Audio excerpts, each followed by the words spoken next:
আমার এই শান্তি হরণ করতে চান, এমন এক শান্তি যা সমঝোতা আনে, পারবেন এর জবাব দিতে? ধন্যবাদ।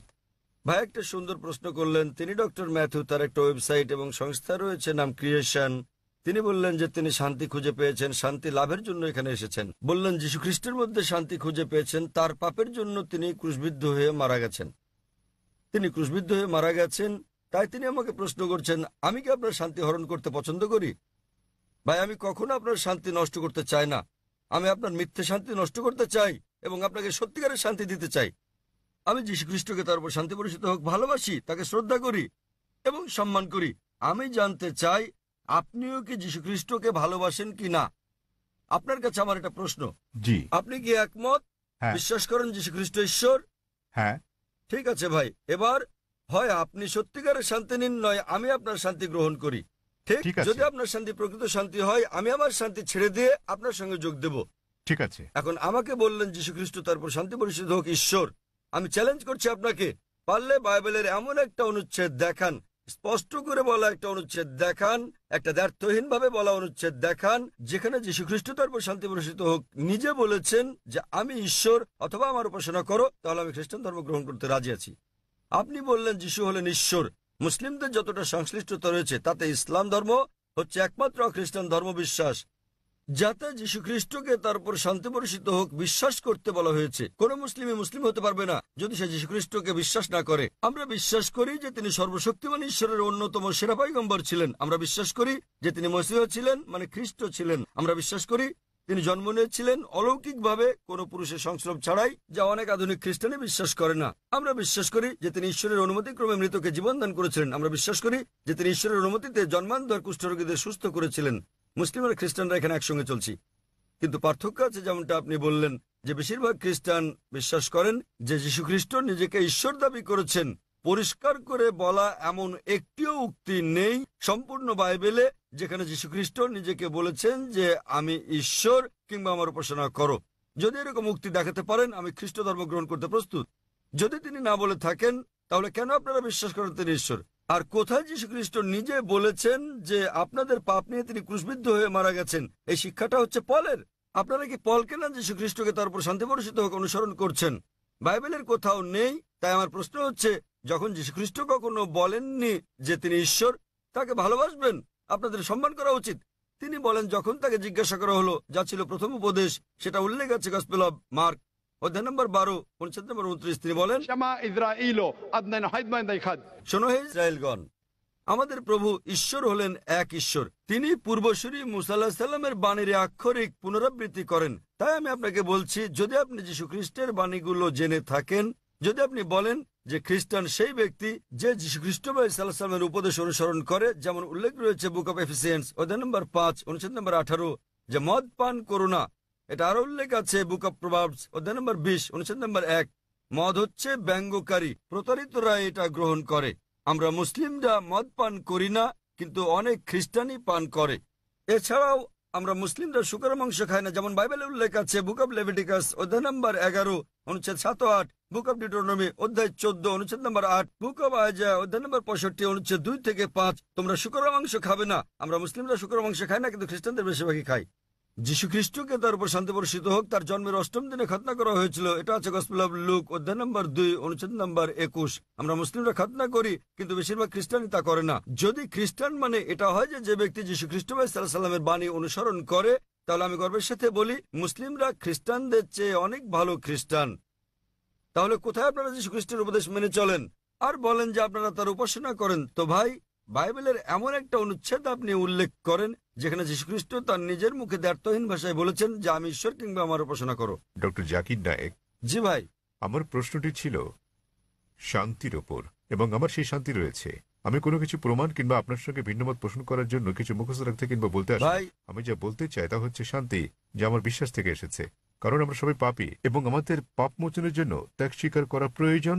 তবে তা আমাদের কাজের মাধ্যমে নয়, বরং এটা বিশ্বাস করার মাধ্যমে যে ঠিক আছে, যীশু খ্রিস্ট আমার পাপের প্রায়শ্চিত্ত করে গেছে। ভালো, তাহলে আপনি একমত যে যীশু খ্রিস্ট সব মানুষের পাপ মোচন করে গেছেন।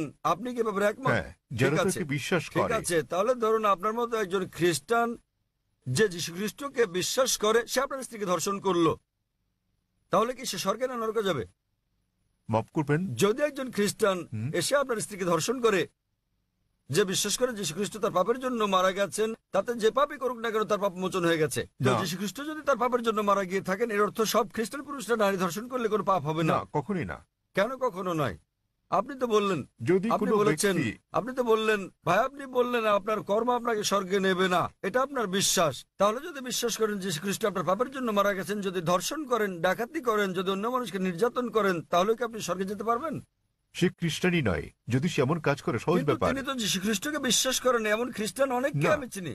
এর মানে এটা ভুল ধারণা, ঠিক আছে? বাইবেলে লেখা আছে ঠিক। এমনকি শয়তানরাও যীশু খ্রিস্টকে বিশ্বাস করে, কিন্তু তারা তাকে অনুসরণ করে না। ঠিক, ঠিক আছে, তারা অনুসরণ করে না। আপনি কি যীশু খ্রিস্ট ভাই সাল্লামকে অনুসরণ করেন? জি। আপনার কি খতনা করানো হয়েছে?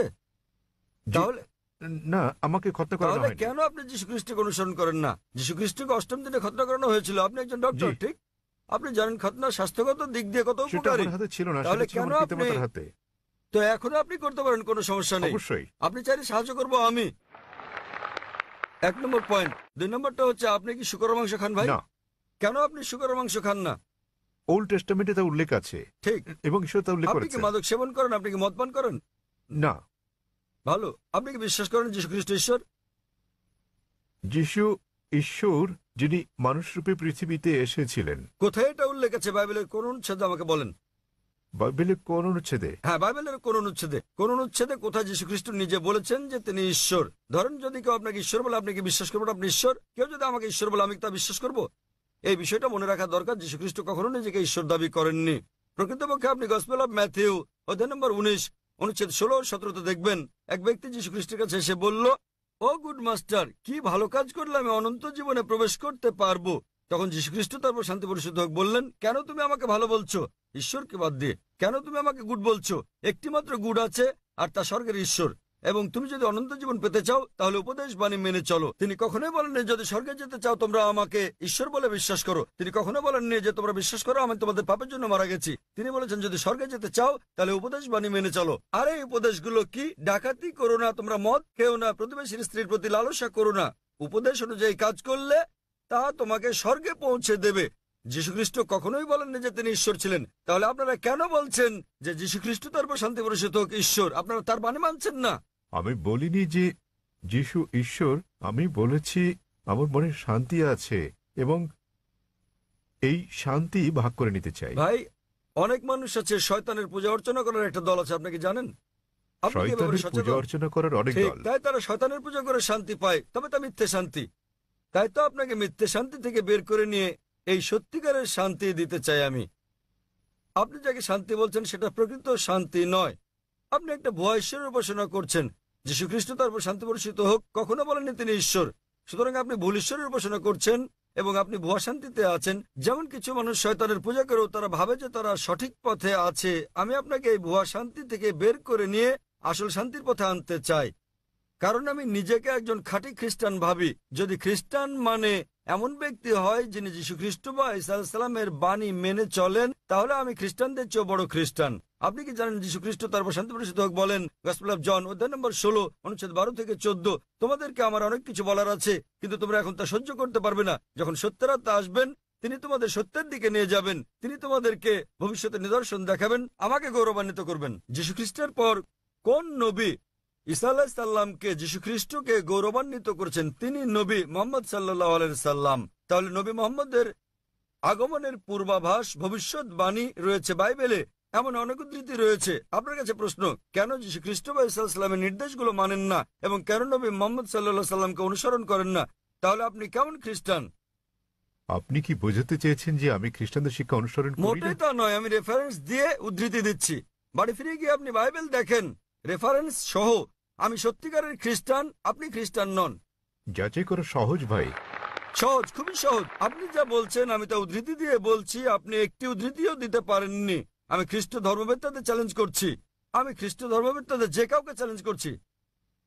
আপনাদের ধর্মবেত্তাদের নিয়ে আসুন। যদি আপনি বলেন যে আপনার ধর্ম সম্পর্কে জ্ঞান নেই, তাহলে আপনার ধর্মবেত্তাদের নিয়ে আসুন, বিশ্বের শ্রেষ্ঠ, এবং আমরা সংলাপে বসবো। নিশ্চয়। তবে সে ব্যক্তিকে হতে হবে বিজ্ঞ, রাস্তাঘাটে জানাতন লোক নয়, এমন ব্যক্তি যিনি মানুষকে আকৃষ্ট করতে পারেন, এমন ব্যক্তি যিনি পড়াশোনা করেছেন। আপনি ভারতের মধ্যে, বিশ্বের মধ্যে যিনি সবচেয়ে ভালো তাকে নিয়ে আসুন, আমরা সংলাপ করব।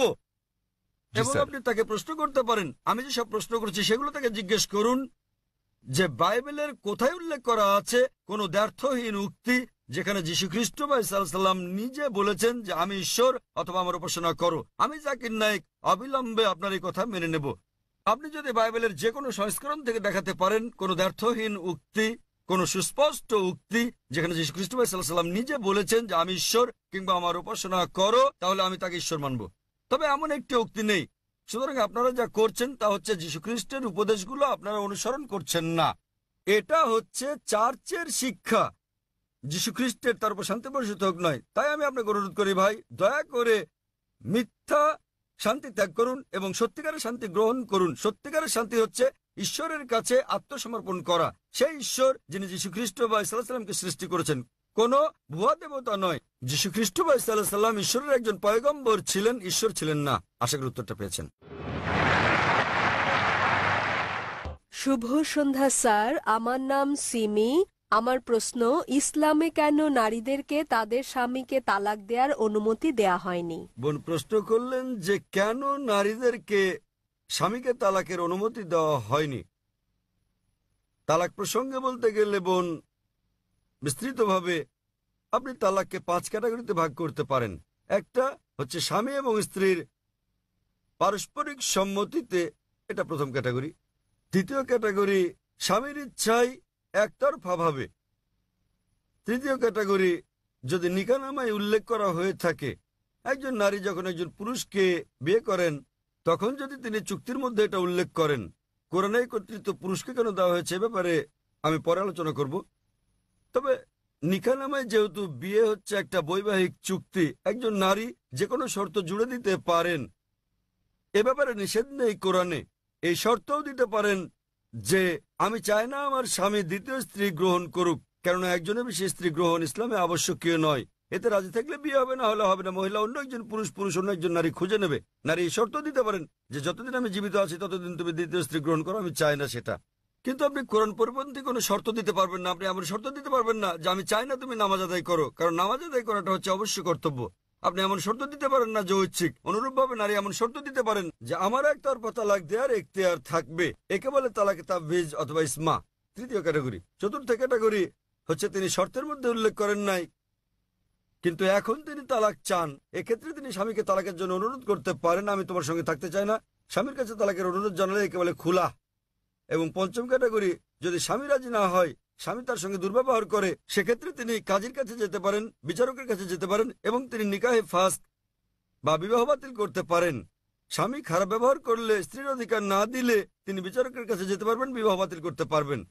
তাহলে একজন মহিলাও তালাক দিতে পারেন। তবে স্বাভাবিক পরিস্থিতিতে পুরুষদেরই এই ক্ষমতা দেওয়া হয়েছে। কেন? কারণ বিয়ের সময় যে ব্যক্তি ক্ষতিগ্রস্ত হয় তিনি পুরুষ, নারী নন। নারী লাভবান।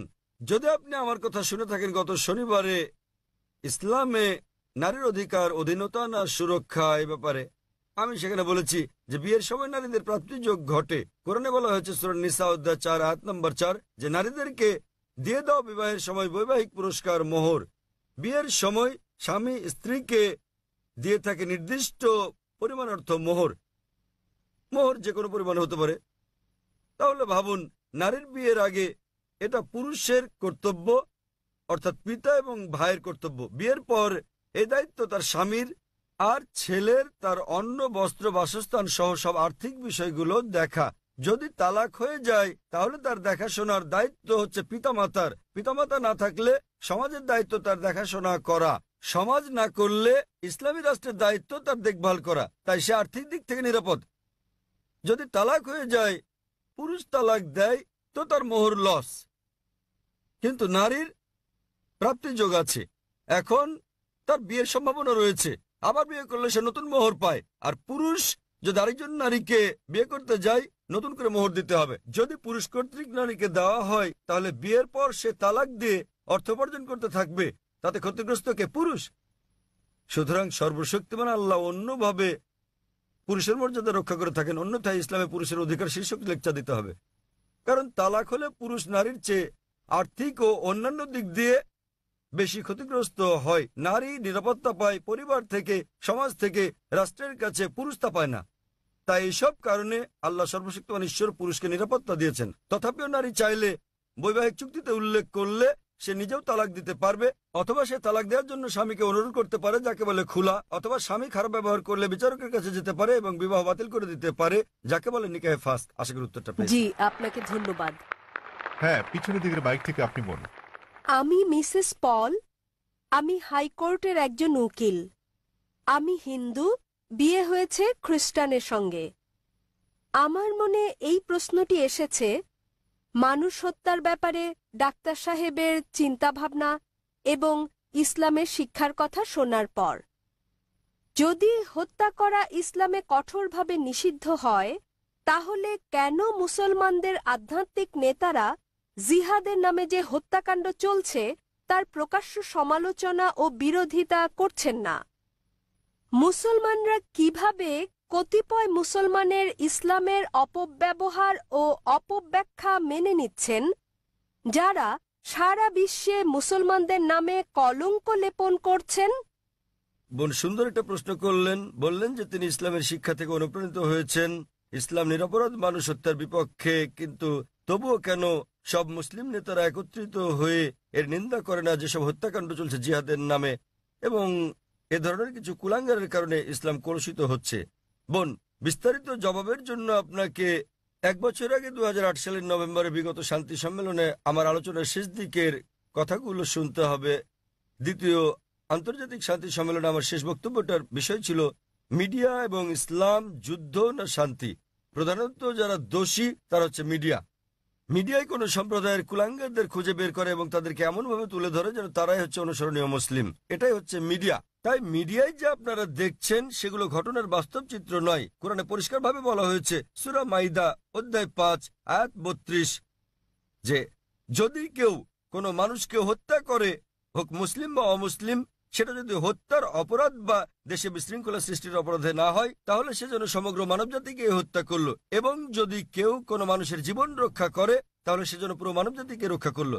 সুতরাং কোনো নিরপরাধ মানুষকে হত্যা করা হচ্ছে পাপ ইসলামে। এটা কেবল পাপই না, এটা সমগ্র মানবজাতিকে হত্যা করার মতো পাপ। তাই যারা হত্যাকাণ্ড ঘটায়, বিভিন্ন ঘটনা ঘটে, রাস্তা দিয়ে চলার সময় বোমা বিস্ফোরণ ঘটে ইত্যাদি, নিরপরাধ মানুষকে হত্যা করা সম্পূর্ণ নিষিদ্ধ। এটা অত্যন্ত পরিষ্কার। এবং যখন আমি গিয়েছিলাম ইউএসএ, যখন গিয়েছিলাম ইউকে, যে মুসলিম সংগঠনগুলো রয়েছে তারা নিন্দা জানিয়েছে। আপনারা জানেন লন্ডনে পাতাল রেল স্টেশনে বোমা বিস্ফোরণ ঘটেছিল, আমরা তার নিন্দা জানিয়েছি। আমি ইউএসএ গিয়েছি, দেখেছি যে মুসলিম সংগঠন 9/11-এর ঘটনা নিন্দা জানিয়েছে। আমি তাদের সঙ্গে একমত, তাদের সঙ্গে আমি একমত। 9/11-এ যে ঘটেছিল, কয়েক হাজার মানুষ নিহত হয়েছিল, এটা নিন্দনীয় কাজ। কে এটা করেছে আমি জানি না, আমি বলছি না যে মুসলিমরা করেছে। এটা হচ্ছে মিডিয়া, তারা বলছে কোনো প্রমাণ নেই, কোনো প্রমাণ নেই। কিন্তু যে করুক না কেন, ইন্টারনেটে ঢুকলে আপনি দেখবেন অনেক প্রামাণ্য চিত্র আছে যাতে দেখানো হয়েছে যে এটা সরকারের কাজ, অভ্যন্তরীণ ষড়যন্ত্র। জর্জ বুশ করেছে, এটা আমি জানি না কে করেছে। তবে যেই করুক, 9/11-এর টুইন টাওয়ারে বোমা হামলার ঘটনায় হাজার হাজার নিরপরাধ মানুষ হত্যা করা, এটা নিন্দনীয়। 50 জনের বেশি মানুষ মারা গেছে লন্ডনের পাতাল রেল বোমা হামলার ঘটনায়, সেটাও নিন্দনীয়।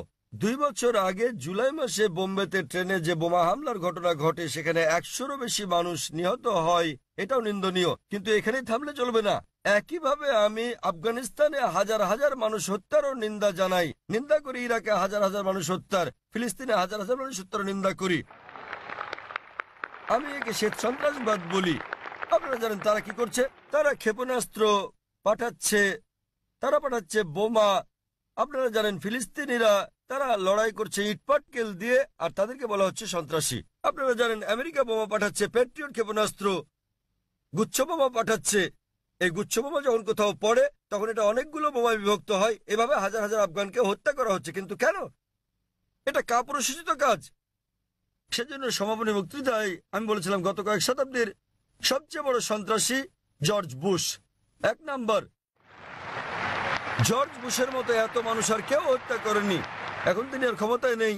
ইরাকে তিনি ওষুধের ওপর নিষেধাজ্ঞা আরোপ করেন এবং জর্জ বুশের কারণে ইরাকের 5 লাখ শিশু নিহত হয়। আমরা ভালো করে জানি এমনকি যদি একমত হয়ে যায় সেখানে একজন লোক লুকিয়ে আছে, এই লোকটি যে বিন লাদেন তার তো কোনো প্রমাণ নেই। যদি তিনি লুকিয়েও থাকেন, ভাবুন সেক্ষেত্রে আপনি একজন মানুষের জন্য হাজার হাজার মানুষকে হত্যা করছেন। এটা দুঃখজনক। আমরা দেখতে পাচ্ছি যে এটা মিডিয়া তুলে ধরছে। মিডিয়া যা তুলে ধরছে তা হচ্ছে মুসলিমরা এই কাজ করেছে। আমি জানি বোন, কুলাঙ্গার আছে, আমাদের সম্প্রদায়ে কুলাঙ্গার আছে, সব সম্প্রদায় তো কুলাঙ্গার রয়েছে। ভারতীয় মিডিয়া কাশ্মীর নিয়ে কথা বলে, কতবার বলেছে আসাম নিয়ে, নকশাল মাওবাদীদের নিয়ে। আপনি জানেন ভারতের জন্য সবচেয়ে বড় হুমকি হচ্ছে মাওবাদীরা। তারা কি করছে? তারা থানায় বোম মারছে, তারা পুলিশ হত্যা করছে। ভারতের বেশিরভাগ হত্যাকাণ্ডই ঘটায় মাওবাদীরা, কমিউনিস্টরা, এলটিটি, হিন্দুরা। কিন্তু কে তাদেরকে বলছে হিন্দু সন্ত্রাসী? আপনি আসামে গেলে দেখবেন খ্রিস্টান সন্ত্রাসী। হিন্দুরা যখন সন্ত্রাস করে তখন আপনারা বলেন এলটিটিই, লিবারেশন তামিল টাইগার্স ইলম। আপনি যুক্তরাজ্যে গেলে দেখবেন আইআরএ, আইরিশ রিপাবলিকান আর্মি, তারা ক্যাথলিক। প্রোটেস্ট্যান্ট আর ক্যাথলিকদের মধ্যে বিস্তর তফাৎ রয়েছে। কেউ তাদেরকে ক্যাথলিক সন্ত্রাসী বলছে না কেন? তাহলে আমরা কি দেখছি? কোন ধর্ম নিরপরাধ মানুষকে হত্যা করতে শেখায় না, কিন্তু মুসলিমদের চেয়ে অমুসলিমরাই বেশি নিরপরাধ মানুষকে হত্যা করছে। তথাকথিত মুসলমান যারা নিরপরাধ মানুষকে হত্যা করে তারা আসলে মুসলিম নয়, তারা কোরআন এবং নবীর শিক্ষা অনুসরণ করে না। কিন্তু মিডিয়া কি করছে? তারা এইসব কুলাঙ্গারদের খুঁজে বের করে তাদেরকে অনুসরণীয় মুসলিম হিসেবে তুলে ধরছে। তাই প্রথমে দোষ দিতে হবে মিডিয়াকে। মিডিয়া বানাতে পারে কালোকে সাদা, দিনকে রাত, হিরোকে ভিলেন, ভিলেনকে হিরো। আপনি আমার লেকচার শুনতে পারেন সন্ত্রাস কি মুসলিমদের একচেটিয়া, তাহলে বিস্তারিত জানতে পারবেন ইনশাআল্লাহ। ধন্যবাদ। শুভ সন্ধ্যা স্যার। Good evening. আমার নাম রাহুল গাওকার এবং আমি একজন ছাত্র। আমি ইসলাম ধর্ম সম্পর্কে আপনার কাছে জানতে চাই, অন্যান্য মুসলমানদের তুলনায় কেন শিয়া মুসলমানদের কম গুরুত্ব দেয়া হয়? আমি আমার এক মুসলমান বন্ধুর কাছে শুনেছি তাদেরকে শিয়া পরিবারের পানীয় পান করার অনুমতি দেয়া হয় না। পানীয় না, ঠিক আছে? আমি আসলে জানতে চাই, এও বলা হয়ে থাকে যে ইরাকে সাদ্দাম হোসেন যা করেছেন, তিনি রাসায়নিক গ্যাস প্রয়োগ করেছেন, তিনি শিয়াদের উপর নৃশংসতা চালিয়েছেন, যা দ্বিতীয় বিশ্বযুদ্ধের সময় ইহুদিদের উপর হিটলারের নির্যাতনের সঙ্গে তুলনীয়। তাহলে এটিকে কি আপনি অবিচার মনে করেন না? আমি আরো জানতে চাই, প্রকৃতপক্ষে পূর্বে শিয়ারা ইসলাম ধর্মে যে ভুল করেছে তারা আজও তার প্রায়শ্চিত্ত করে যাচ্ছে কিনা? ভাই প্রশ্ন করলেন যে শিয়াদের কেন নিচ বললে গণ্য করা হয়, তারা কি অপরাধ করেছে, সাদ্দাম হোসেন কেন তাদেরকে হত্যা করেছে, যেমন জার্মানিতে হিটলার রাসায়নিক অস্ত্র দিয়ে ইহুদিদের হত্যা করেছে ইত্যাদি। ভাই ইসলামে কোনো শিয়া সুন্নি নেই, কোনো শিয়া সুন্নি নেই ইসলামে। অনেক লোক আছে। আমি উত্তরটা দেই, আমি উত্তর দেব। আপনার প্রশ্নের উত্তর দেওয়ার পর আপনি বলবেন। ইসলামে কোনো শিয়া সুন্নি নেই। কোরআনে বলা হয়েছে সূরা আলে ইমরান অধ্যায় 3 আয়াত নম্বর 103,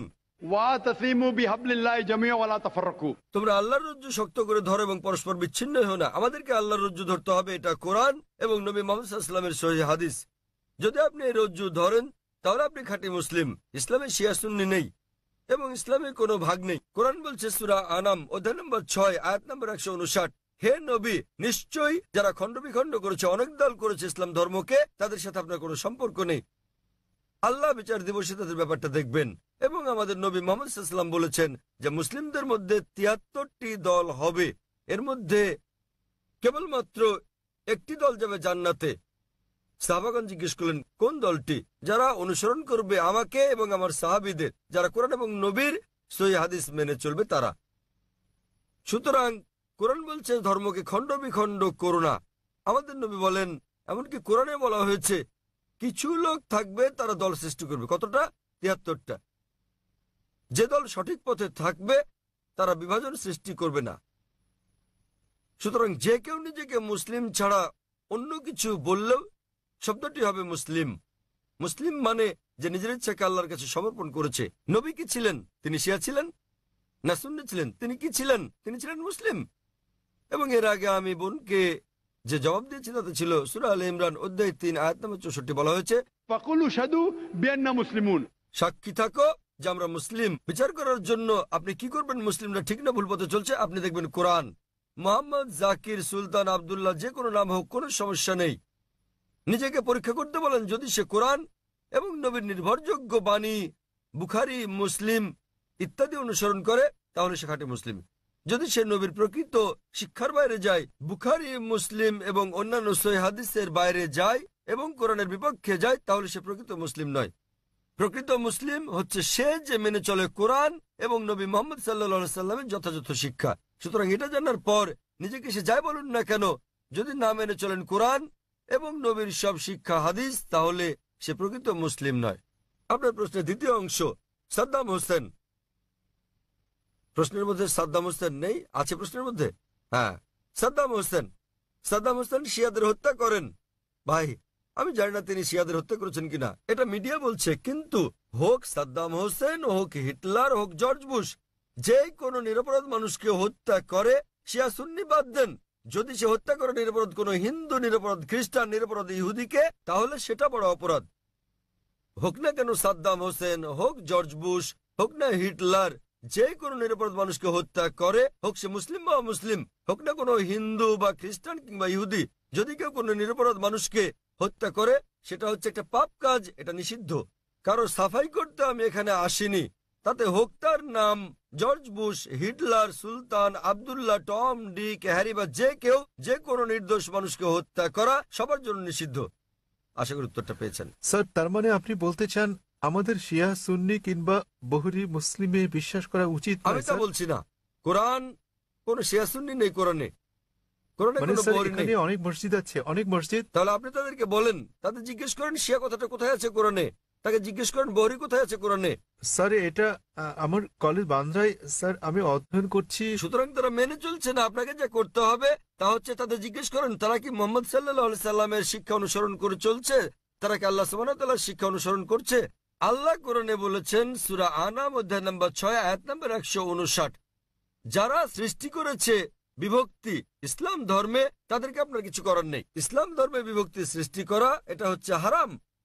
তো ভালো মুসলমান হতে হলে আপনাকে আল্লাহর রজ্জু শক্ত করে ধরতে হবে, এটা বলা আছে কোরআনে। সুতরাং কাউকে আব্দুল্লাহ, সুলতান এরকম নামে ডাকলেই সে জান্নাতে যেতে পারবে না, বরং সেজন্য স্রষ্টা সর্বশক্তিমান আল্লাহর নির্দেশ পালন এবং নবী মুহাম্মদ সাল্লাল্লাহু আলাইহি সাল্লামের শিক্ষা অনুসরণ করতে হবে। ভাই, আপনাকে একটা প্রশ্ন করি, একটা প্রশ্ন।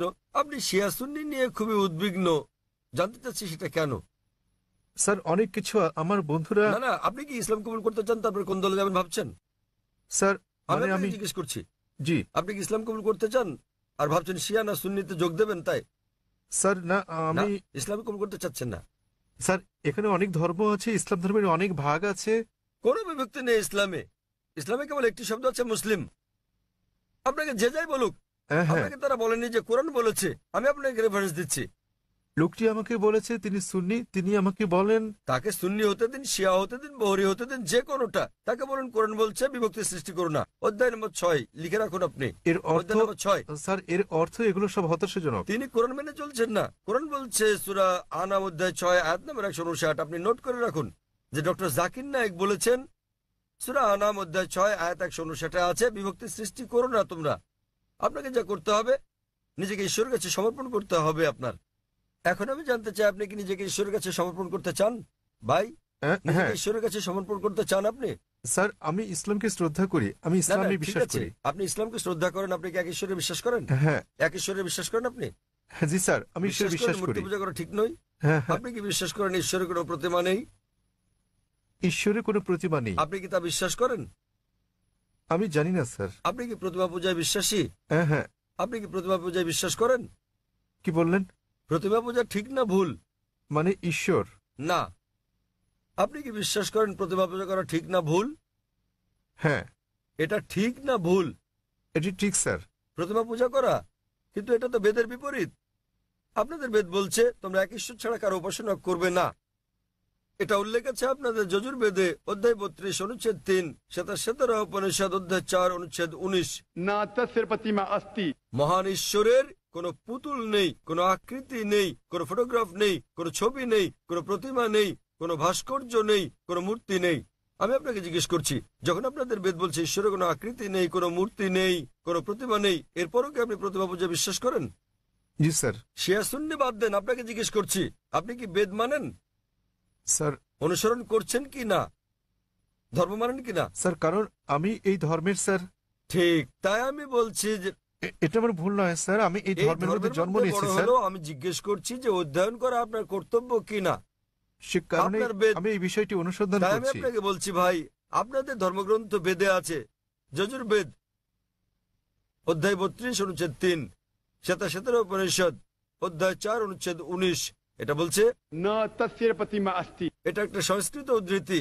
এর মানে সর্বশক্তিমান ঈশ্বরের কোনো প্রতিমা নেই, কোনো আকৃতি নেই, কোনো আলোকচিত্র নেই, কোনো ছবি নেই, কোনো ভাস্কর্য নেই, কোনো প্রতিমূর্তি নেই, কোনো পুতুল নেই।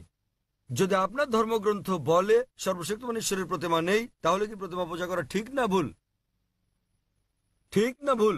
ঠিক বেঠিক ঠিক করার মতো এত বড় ব্যক্তি আমি নই স্যার। না না, আপনার ধর্মগ্রন্থ বলছে ঈশ্বরের কোনো আকৃতি নেই, কোনো প্রতিমা নেই, কোনো মূর্তি নেই, কোনো ছবি নেই, তথাপি ঈশ্বরের মূর্তি করা ঠিক না ভুল? কেন আমার পূর্ববর্তী ব্যক্তিগণ, মানে আমার পূর্বসূরীরা কেন এই কাজ করেছে স্যার? স্যার আমি তাদের দোষ দিতে জি? পারি না।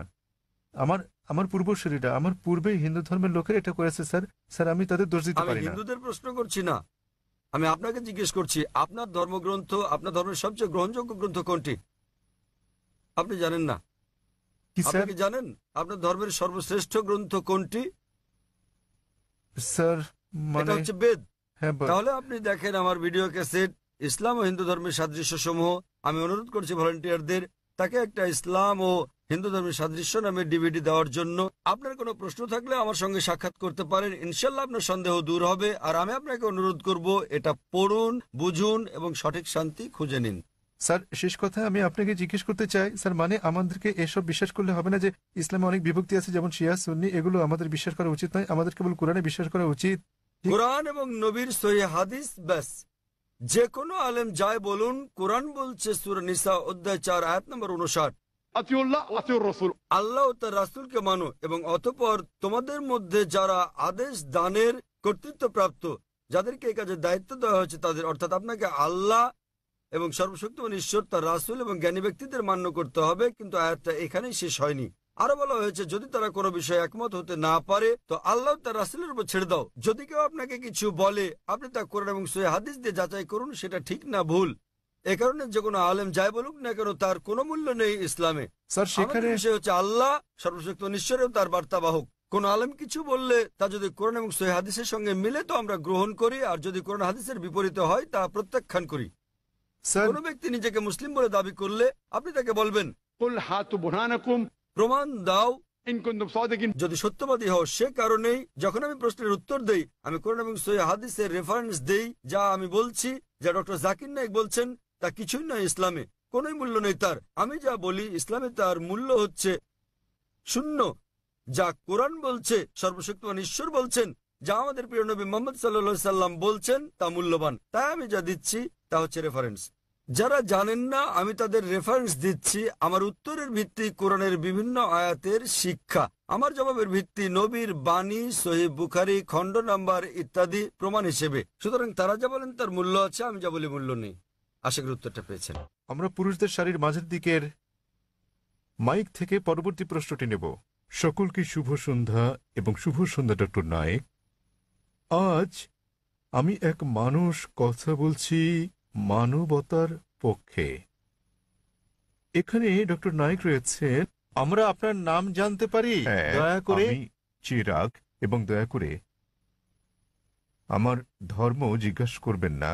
ডক্টর নায়েক, আপনি সম্ভবত মুসলিম পরিবারে জন্মগ্রহণ করেছেন, তাই আপনি মুসলমান, তাই আপনি সেটাই অনুমোদন করছেন।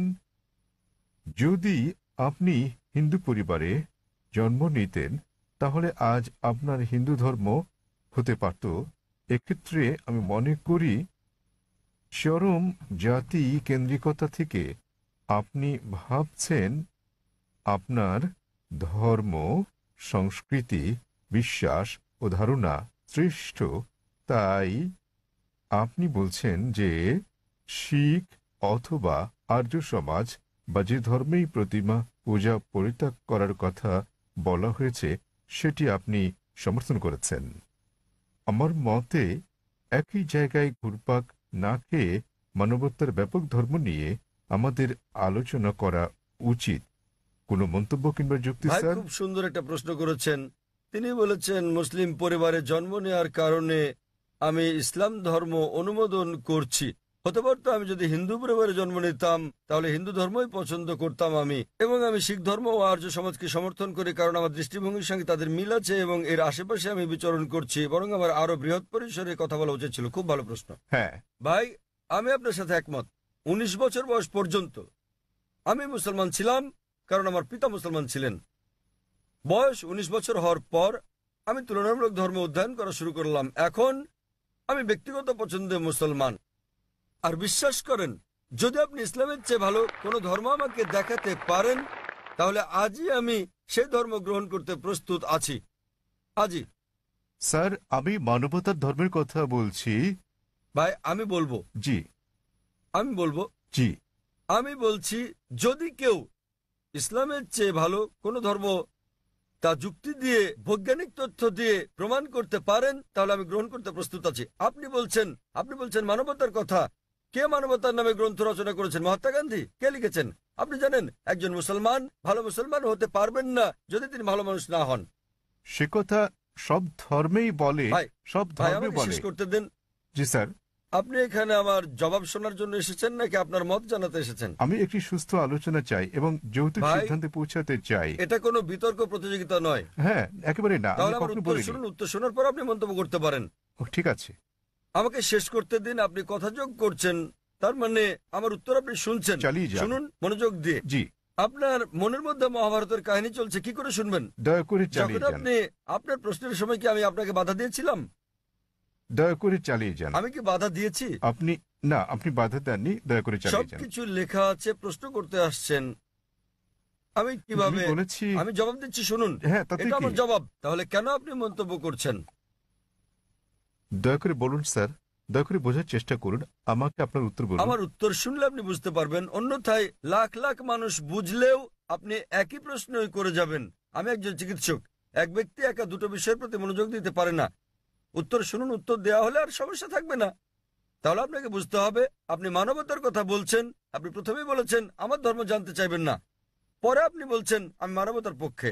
সর্বপ্রথম আপনি আপনার দৃষ্টিভঙ্গি শনাক্ত করতে লজ্জিত, তারপর আপনি মানবতার কথা বলছেন। আমি আপনার কাছে জানতে চাই, মানবতা নামের বইটি কে লিখেছেন? এরকম কোনো বই আছে কি? মানবতার কোনো দিক নির্দেশনা আছে? আমি আপনাকে বলছি, ভালো মানুষ না হয়ে একজন মুসলমান ভালো মুসলমান হতেই পারে না। সব ধর্ম বলে না। আমি বলার জন্য দুঃখিত যে আপনি অন্যান্য ধর্মগ্রন্থ অধ্যয়ন করেননি। আমি আপনাকে বলতে পারি, আমি উদ্ধৃতি দিতে পারি বেদ থেকে, অন্য হিন্দু ধর্মগ্রন্থ থেকে, বাইবেল থেকে উদ্ধৃতি দিতে পারি যেগুলো মানবতার বিরুদ্ধে যায়। আমি অন্য ধর্মের সমালোচনা করতে আসিনি। যদি আপনি কোনো ধর্ম অধ্যয়ন করে না থাকেন, তাহলে দয়া করে এমন কিছু বলবেন না যে ব্যাপারে আপনার জ্ঞান নেই। কোরআনে বলা হয়েছে, ফাসআলু আহলে যিকরি ইন কুনতুম লা তা'লামুন। সূরা নাহল অধ্যায় 16 আয়াত নম্বর 43, সূরা আম্বিয়া অধ্যায় 21 আয়াত নম্বর 7। আপনি তুলনামূলক ধর্ম বিষয়ের ছাত্র নন, তাই না জেনে কোনো মন্তব্য করবেন না। আমি বাইবেল থেকে উদ্ধৃতি দিতে পারি যা মানবতার বিরুদ্ধে। আমি আপনাকে চ্যালেঞ্জ করছি, কোরআন থেকে এমন একটা আয়াত বের করেন, নবী মুহাম্মদ সাল্লাল্লাহু আলাইহি সাল্লামের এমন কোন বাণী বের করেন যা মানবতার বিরুদ্ধে যায়। সুতরাং এমন কথা বলবেন না সব ধর্মে বলা হয়েছে। দুঃখিত, আপনার জানাশোনা বড়ই দুর্বল। আমি আপনাকে যা বলার চেষ্টা করছি, মানবতা মানে ঠিক আছে, আপনি কেবল স্ট্যান্ডার্ড 2-3 আছেন। আর আমি যা বলছি তা কেবল স্কুল পাস নয়, কেবল স্নাতক পাস নয়, বুঝতে হবে স্নাতকোত্তর পাস হতে হবে আপনাকে। ইসলাম মানে উচ্চ পর্যায়ে, কেবল মানবতার কোনো পর্যায় নেই। ভালো মানুষ না হলে কোনো মুসলমান ভালো মুসলমান হতে পারবে না। আমি আপনাকে চ্যালেঞ্জ করছি, ইসলামের এমন একটা দিক আপনি বলতে পারেন যা মানবতার বিরুদ্ধে যায়। যৌক্তিক পটভূমি, যৌক্তিক কারণ আপনার জানা না থাকতে পারে ইসলাম কেন এমন অনুশাসন জারি করলো, আর আপনি ভাবতে পারেন সেটা মানবতার বিরুদ্ধে। ঠিক যেমন আপনারা বলেন, ডাক্তার আমাকে ইঞ্জেকশন দিচ্ছে, ইঞ্জেকশনে যন্ত্রণা দিচ্ছে, ওই ইঞ্জেকশন তো আপনার ভালোর জন্য। আপনারা বলেন ডাক্তার আমার পেট কেটে ফেলেছেন, তিনি তো পেট কেটেছেন আপনাকে জীবন বাঁচানোর জন্য। সুতরাং ডাক্তার যা জানেন আপনি তা জানেন না। যদি আমার জন্য দুটো পছন্দ থাকে, স্ট্যান্ডার্ড 2 কিংবা 3 পাস করা অথবা স্নাতকোত্তর কোর্স করা, সেক্ষেত্রে আমি স্নাতকোত্তর কোর্সই করব। কেন মাত্র স্ট্যান্ডার্ড 2-3? মানবতা ভালো, কিন্তু ইসলাম তার চেয়ে অনেক বেশি ভালো। আপনার প্রশ্নের ব্যাপারে বলতে গেলে, আমি মুসলিম পরিবারে জন্ম নিয়েছি বলে আমি ইসলামকে অনুমোদন করছি। আমি আপনাকে বলছি, আপনাকে চ্যালেঞ্জ করছি, যদি কেউ আমাকে প্রমাণ দিতে পারে অন্য যে কোনো ধর্ম, আমি প্রধান ধর্মগুলোর বেশিরভাগই অধ্যয়ন করেছি এবং আমার মনে হয় ইসলাম সবচেয়ে যুক্তিগ্রাহ্য, মানুষের সবচেয়ে সেরা ধর্ম মানবতার। এটাই একমাত্র ধর্ম যাতে মানবতার জন্য সমাধান রয়েছে। আল্লাহ বলেন সূরা আলে ইমরান অধ্যায় নম্বর 3 আয়াত নম্বর 19, إن الدين عند الله الإسلام। সর্বশক্তিমান ঈশ্বরের কাছে একমাত্র গ্রহণযোগ্য ধর্ম ইসলাম। আর আপনার জানার জন্য বলছি, আপনার যুক্তি অত্যন্ত নাজুক। আপনি কি জানেন আমাদের 30 জনেরও বেশি আলেমের মধ্যে যারা বিশ্বের বিভিন্ন দেশের নাগরিক, তাদের 10 জনেরও বেশি মুসলিম পরিবারে জন্মগ্রহণ করেননি? আপনি কি তা জানেন? আমি এটা উত্তর জানতে চাই আপনার কাছে, আপনি কি জানেন এই মঞ্চে বক্তৃতা দানকারী 30 জনের মধ্যে 10 জনেরও বেশি মুসলিম হিসেবে জন্মগ্রহণ করেননি? আপনি জানেন? হ্যাঁ, আমি হতে পারে আমি আপনাকে বলছি। জিজ্ঞেস করছি, আপনি কি তা জানেন? না, আমি হ্যাঁ তা অথবা জানি না না। বলেন। তাহলে আপনার পুরো যুক্তি তো অসার। বিশ্বের বিভিন্ন দেশের 30 জন বক্তার মধ্যে 10 জনের বেশি আমেরিকান, 4-5 জন কানাডার, কয়েকজন ইউকের, মালয়েশিয়ার আছেন, সৌদি আরবের, সংযুক্ত আরব আমিরাতের, সোমালিয়ার এবং সুদানের বক্তা রয়েছেন, এবং এদের মধ্যে 10 জনেরও বেশির জন্ম অমুসলিম পরিবারে। তারা বেড়ে ওঠার পর কেউ কিশোর বয়সে গ্রহণ করেছেন ইসলাম, কেউ 20-এর কোঠায় গ্রহণ করেছেন ইসলাম, কেউ বা 30-এর কোঠায় গ্রহণ করেছেন। আর আল্লাহ তাদের হেদায়েত দান করেন, তারা নিজেদের পছন্দে মুসলিম হয়েছেন। সুতরাং আপনার যুক্তি, মুসলিম পরিবারে জন্মগ্রহণের কারণে আমি ইসলাম পছন্দ করি, এইসব লোক জন্মগ্রহণ করেননি মুসলিম পরিবারে। তারা খ্রিস্টান পরিবারে জন্মেছেন, তারা অমুসলিম পরিবারে জন্ম নিয়েছেন, তারা ইসলাম পছন্দ করেছেন। কেন? কারণ তারা অধ্যয়ন করেছেন, তারা অন্যান্য ধর্ম অধ্যয়ন করেছেন এবং বুঝতে পেরেছেন ইসলাম জীবনের শ্রেষ্ঠ পন্থা। আমি আপনাকে অনুরোধ করছি, আপনি মানবতা সম্পর্কে পড়েন, ইসলাম সম্পর্কে জানেন এবং বের করতে চেষ্টা করেন ইসলামের কোন বিষয়টা মানবতার বিরুদ্ধে যায়। তাহলে আপনি জানতে পারবেন সবচেয়ে ভালো ধর্ম। আমি আপনার ধর্ম সম্পর্কে জিজ্ঞেস করছি না, আমি আপনাকে সর্বোত্তম ধর্মটা গ্রহণ করতে বলছি। এবং জীবনের সর্বোত্তম পথ, মানবতার একমাত্র সমাধান হচ্ছে ইসলাম। ধন্যবাদ। হ্যাঁ বোন, পেছনের দিকে। আসসালামু আলাইকুম। আমার দুটি প্রশ্ন আছে। প্রথমটি হচ্ছে, মুসলমান মেয়েরা ইসলাম ধর্ম অনুসরণ করে কেন অমুসলিমদের বিয়ে করতে পারে না? আমার আরো একটি প্রশ্ন আছে, ইসলামে এটা সিদ্ধ যে একজন পুরুষ 4 বার বিয়ে করতে পারেন। দ্বিতীয় বিয়ের ক্ষেত্রে প্রথম স্ত্রীকে কি জানাতে হয়, নাকি না জানিয়েই দ্বিতীয় বিয়ে করা যায়? বোন দুটো প্রশ্ন করলেন, তিনি প্রশ্ন করলেন, প্রথম প্রশ্নটা হচ্ছে তার জানা মতে ইসলামে এটা আবশ্যক যে দ্বিতীয় স্ত্রী গ্রহণের আগে প্রথম স্ত্রীর অনুমতি নিতে হয়। এবং তার প্রথম প্রশ্নটা হচ্ছে যে ইসলামে কেন একজন পুরুষ অমুসলিম কোনো মেয়েকে বিয়ে করতে পারে না। আপনার প্রথম প্রশ্ন দুঃখিত, অনুযায়ী প্রশ্নটি এরকম যে মুসলিম পরিবারে জন্মগ্রহণকারী একটি মেয়ে কোনো অমুসলিমকে বিয়ে করে ইসলাম ধর্ম অনুসরণ করতে পারে কিনা। মুসলিম পরিবারে জন্মগ্রহণকারী কোনো মেয়ে কেন অমুসলিম পুরুষদের বিয়ে করে ইসলাম ধর্ম অনুসরণ করতে পারে না? কারণটা হচ্ছে এটা আমাদের স্রষ্টা আল্লাহ সুবহানাহু ওয়া তাআলার নির্দেশের বিপরীত। আল্লাহ বলেছেন পবিত্র কোরআনে সূরা বাকারা অধ্যায় নম্বর 2 আয়াত নম্বর 221 যে তোমরা মুশরিককে বিয়ে করো না যতক্ষণ না সে ঈমান আনে, মূর্তি পূজারীকে বিয়ে করো না, অবিশ্বাসীকে বিয়ে করো না যতক্ষণ না সে ঈমান আনে। এমনকি যারা ঈমান এনেছে তারা যদি কৃতদাস হয়, যারা ঈমান আনেনি তাদের চেয়ে ওই ঈমানদার অনেক অনেক ভালো। যদিও ওই মুশরিক মানুষ, ওই অমুসলিম তোমাদের মুগ্ধ করে, তবুও এমনকি যদি সে বিশ্বের সেরা সুন্দর পুরুষ হয়, সবচেয়ে ধনী ব্যক্তি হয়, আর সে যদি অমুসলিম হয় তার চেয়ে একজন মুসলিম পুরুষ, সে কালো কুৎসিত কৃতদাস হলেও অনেক অনেক বেশি ভালো। একইভাবে তার বলা হয়েছে যে একজন পুরুষ কোনো নারী ঈমান না আনা পর্যন্ত তাকে বিয়ে করবে না। একজন মুসলিম নারী যদি কৃতদাস হয় তবুও সে ওই মোহনীয় অমুসলিম নারী অপেক্ষা অনেক ভালো। আর যৌক্তিক কারণটা হচ্ছে বোন যে কোনো গাড়ি বা কোনো বাহনের একটি চাকা যদি হয় বাইসাইকেলের আর অপর চাকাটি হয় ট্রাকের, তাহলে কি সেটা চলবে? স্বাভাবিক যে চলবে না। 4টি চাকার সবকটি সমান হতে হবে। এবং আপনি আরো জানতে চেয়েছেন অমুসলিমকে বিয়ে করে মুসলিম মেয়ে কি ভালো মুসলিম হতে পারবে? কারণটা হচ্ছে যে ইসলাম ধর্মে আমরা চাই আমাদের স্বামী কিংবা স্ত্রী, আমাদের জীবন সঙ্গীরা তারাও জান্নাতে যাক। এখন স্ত্রী জান্নাতে যাওয়ার পথ খুঁজে পেল, স্বর্গে যাওয়ার পথ খুঁজে পেল, এবং সে ইসলাম ধর্ম অনুসরণ করে জান্নাত পেল। তাকে অনুসরণ করতে হবে কোরআন এবং সহিহ হাদিস। এখন ভাবুন তো, যখন স্ত্রী জানতে পারলো যে সে জান্নাতে যাচ্ছে এবং তার স্বামী যিনি প্রতিমা পূজা করছেন, যিনি ইসলাম ধর্ম বিশ্বাস করেন না, তিনি যাচ্ছেন দোজখে। পরকালের জীবনের তুলনায় বোন এই জীবন খুবই ছোট জীবন। এই জীবনে বোন আপনি হয়তো স্বামীর সঙ্গে 20 বছর, 30 বছর, 40 বছর, 50 বছর কাটাবেন, 60 বছর। পরকালের জীবন হলো অনন্ত জীবন। তাহলে সেই মহিলা তো স্বার্থপর। একজন ভালো মুসলিম বা ভালো মুসলিমা, একজন ভালো মুসলমান পুরুষ কিংবা নারী চাইবেন তার জীবন সঙ্গী, তার স্বামী কিংবা স্ত্রীও জান্নাতে যাক। সুতরাং এটাই কারণ, এজন্যই স্বামী এবং স্ত্রী দুজনেরই মুসলমান হওয়া জরুরি। আপনার দ্বিতীয় প্রশ্নের ব্যাপারে বলি, মুসলিম পুরুষের দ্বিতীয় স্ত্রী গ্রহণের আগে প্রথম স্ত্রীর অনুমতি নেয়ার বাধ্যবাধকতা আছে কি না। নিকাহনামায় উল্লেখ না থাকলে এটা আবশ্যকীয় নয়। যদি নিকাহনামায় উল্লেখ থাকে, বিয়ের চুক্তিতে উল্লেখ থাকে, যদি স্ত্রী বলে থাকেন যে আমি জীবিত থাকা পর্যন্ত তুমি দ্বিতীয় স্ত্রী গ্রহণ করবে না, তখন এটা আবশ্যকীয়। যদি নিকাহনামায় না থাকে এটা, তাহলে আবশ্যকীয় নয়। তবে অন্তত তাকে অবহিত করতে হবে। কেন? দ্বিতীয় স্ত্রী গ্রহণের নিয়মের এটা একটা অংশ বলতে পারেন। কোরআনে বলা হয়েছে সূরা নিসা অধ্যায় 4 আয়াত নম্বর 3, তোমাদের পছন্দের নারীদের বিয়ে করো 2, 3 বা 4 জনকে, তবে সুবিচার করতে না পারলে একজনকে। তাহলে একাধিক বিয়ের ক্ষেত্রে অন্যতম একটা দিক হচ্ছে স্ত্রীদের মধ্যে সুবিচার করতে হবে। তো যদি প্রথম স্ত্রীকে এটা না জানান, তাদের মধ্যে সুবিচার করবেন কিভাবে? তখন হয়তো আপনি মিথ্যে বলবেন, অফিসের কাজে যাচ্ছেন, বোম্বের বাইরে যাচ্ছেন ইত্যাদি বলতে পারেন। কিন্তু যদি আপনি দ্বিতীয় বিয়ে করেন, প্রথম স্ত্রীর অনুমতি নেওয়া সেখানে আবশ্যকীয় না হলেও উভয় স্ত্রীর মধ্যে সমান আচরণের কথা ভেবে আপনাকে অন্তত বিষয়টা থেকে জানাতে হবে। আশা করি উত্তরটা পেয়েছেন বোন। ধন্যবাদ। হ্যাঁ ভাই, আপনার নাম এবং আপনার প্রশ্ন। হ্যাঁ, হ্যালো ডক্টর জাকির নায়েক, আমার নাম মাহেন্দ্র কুমার এবং আমি একজন MBA পাস। ফোর্টে থমাস কুকের হয়ে কাজ করি। আমার প্রশ্ন নন ভেজিটেরিয়ান খাদ্য সংক্রান্ত। ইসলামে কি এর অনুমতি আছে?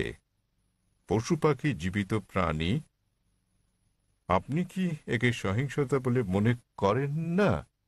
আমার দ্বিতীয় প্রশ্ন, নন ভেজ খাদ্য গ্রহণ কি ইসলামে বাধ্যতামূলক এবং প্রকৃত নিরামিষভোজী ব্যক্তি কি ইসলাম অনুসরণ করতে পারেন? ভাই মহেন্দ্র কুমার খুব সুন্দর একটা প্রশ্ন করেছেন। তিনি বললেন যে ইসলামে আপনারা ননভেজ খাবার খাবেন, আপনারা প্রাণী হত্যা করবেন। কেন ইসলাম ধর্ম প্রাণী হত্যা করার অনুমতি দেয় এবং একজন মুসলমান কি প্রকৃত নিরামিষভোজী হতে পারেন? ভাই, এই প্রশ্নের উত্তর দেওয়ার আগে আমি আপনাকে বলতে চাই, একজন মুসলমান প্রকৃত নিরামিষভোজী হয়েও খুব ভালো একজন মুসলমান হতে পারেন।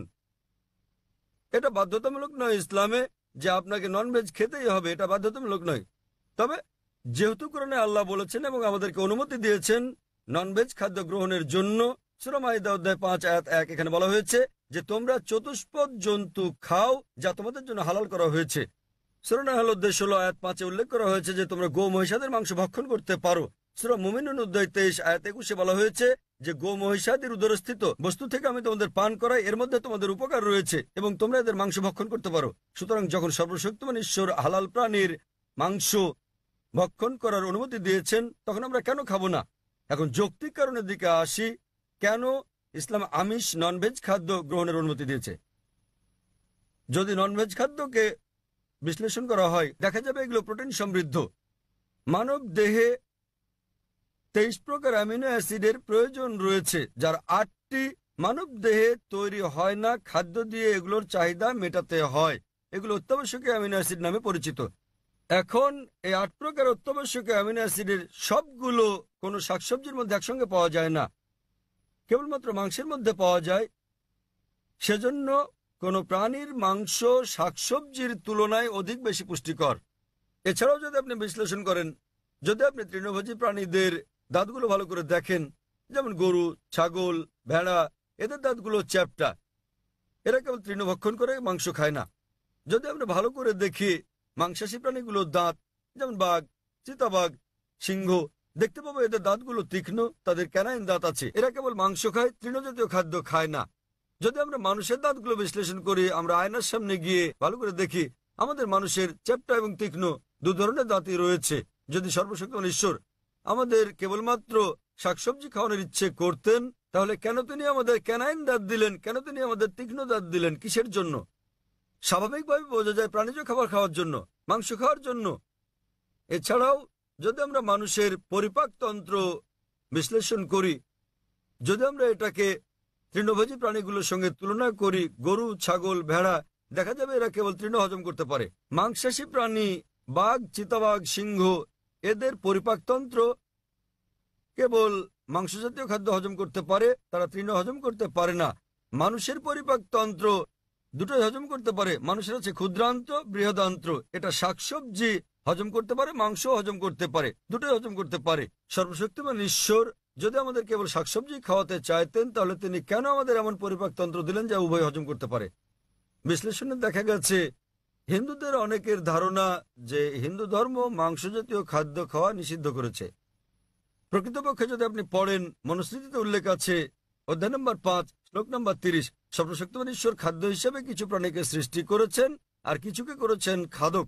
যেসব প্রাণীকে খাদ্য হিসেবে সৃষ্টি করা হয়েছে সেগুলো খেলে কোনো পাপ হবে না। মনুস্মৃতি অধ্যায় 5 শ্লোক 31 বলছে যে সর্বশক্তিমান ঈশ্বর কিছু প্রাণী বলির জন্য সৃষ্টি করেছেন, তাদের জবাই করলে পাপ হবে না। মনুস্মৃতি অধ্যায় 5 শ্লোক 40 বলা হয়েছে যে বলিদানের পশু বলি দেওয়ার জন্য অনুমতি আছে, এটা ঈশ্বরের বিধান। সুতরাং হিন্দু ধর্মে প্রাণীর মাংস খাওয়ার অনুমতি আছে। বেদ ও অন্যান্য ধর্মগ্রন্থ পড়লে দেখবেন সাধু সন্তরা প্রাণীর মাংস খেতেন, এমনকি গরুর মাংস খেতেন। মহাভারত পড়লে দেখবেন অনুশাসন পর্ব অধ্যায় নম্বর 88, যখন পাণ্ডবরা একত্রে মিলিত হয়, যুধিষ্ঠির যিনি পাণ্ডবদের বড় ভাই, তিনি ভীষ্মকে জিজ্ঞেস করেন যে কোন খাদ্য আমাদের যজ্ঞে পূজায় দেওয়া উচিত যাতে করে আমাদের পূর্বপুরুষ সন্তুষ্ট হয়। তো ভীষ্ম উত্তর দিলেন যে যদি আপনি লতাপাতা গুল্ম শাকসবজি দেন তাহলে আমাদের পূর্বপুরুষেরা 1 মাসের জন্য সন্তুষ্ট থাকবে। যদি আপনি দেন মাছ তাহলে 2 মাস, যদি তাদেরকে মাংস দেন তাহলে 3 মাস, যদি খরগোশ দেন তাহলে 4 মাসের জন্য, যদি ছাগল দেন তাহলে 5 মাস, যদি লবণযুক্ত শুকরের মাংস দেন তাহলে 6 মাস, যদি তাদের পাখি দেন তাহলে 7 মাস, যদি হরিণ দেন তাহলে 8 মাস। এভাবে খাদ্য তালিকা ক্রমশ বড় হতে থাকে। বলা হয়েছে যদি মহিষ দেন তো 11 মাস, যদি দেন গোমাংস আপনি তাহলে আমাদের পূর্বপুরুষেরা পুরো 1 বছর সন্তুষ্ট থাকবে, এবং যদি ছাগলের লাল মাংস কিংবা গন্ডারের মাংস দেন তাহলে তারা অনন্তকাল সন্তুষ্ট থাকবেন। সুতরাং হিন্দু ধর্ম মতে প্রাণীর মাংস খাওয়া কোনো পাপ নয়। হিন্দু ধর্মাবলম্বী অনেকে জীবিত প্রাণী হত্যা না করার অহিংস দর্শনে উদ্বুদ্ধ হয়ে মাংস খেতেন না, তারাও খেতে শুরু করেছেন। কিন্তু এমনকি এই অহিংস দর্শন, যেমন আপনি বলেছেন যে জীব হত্যা করা হচ্ছে পাপ, ভাই আপনি কি জানেন যে উদ্ভিদেরও প্রাণ আছে?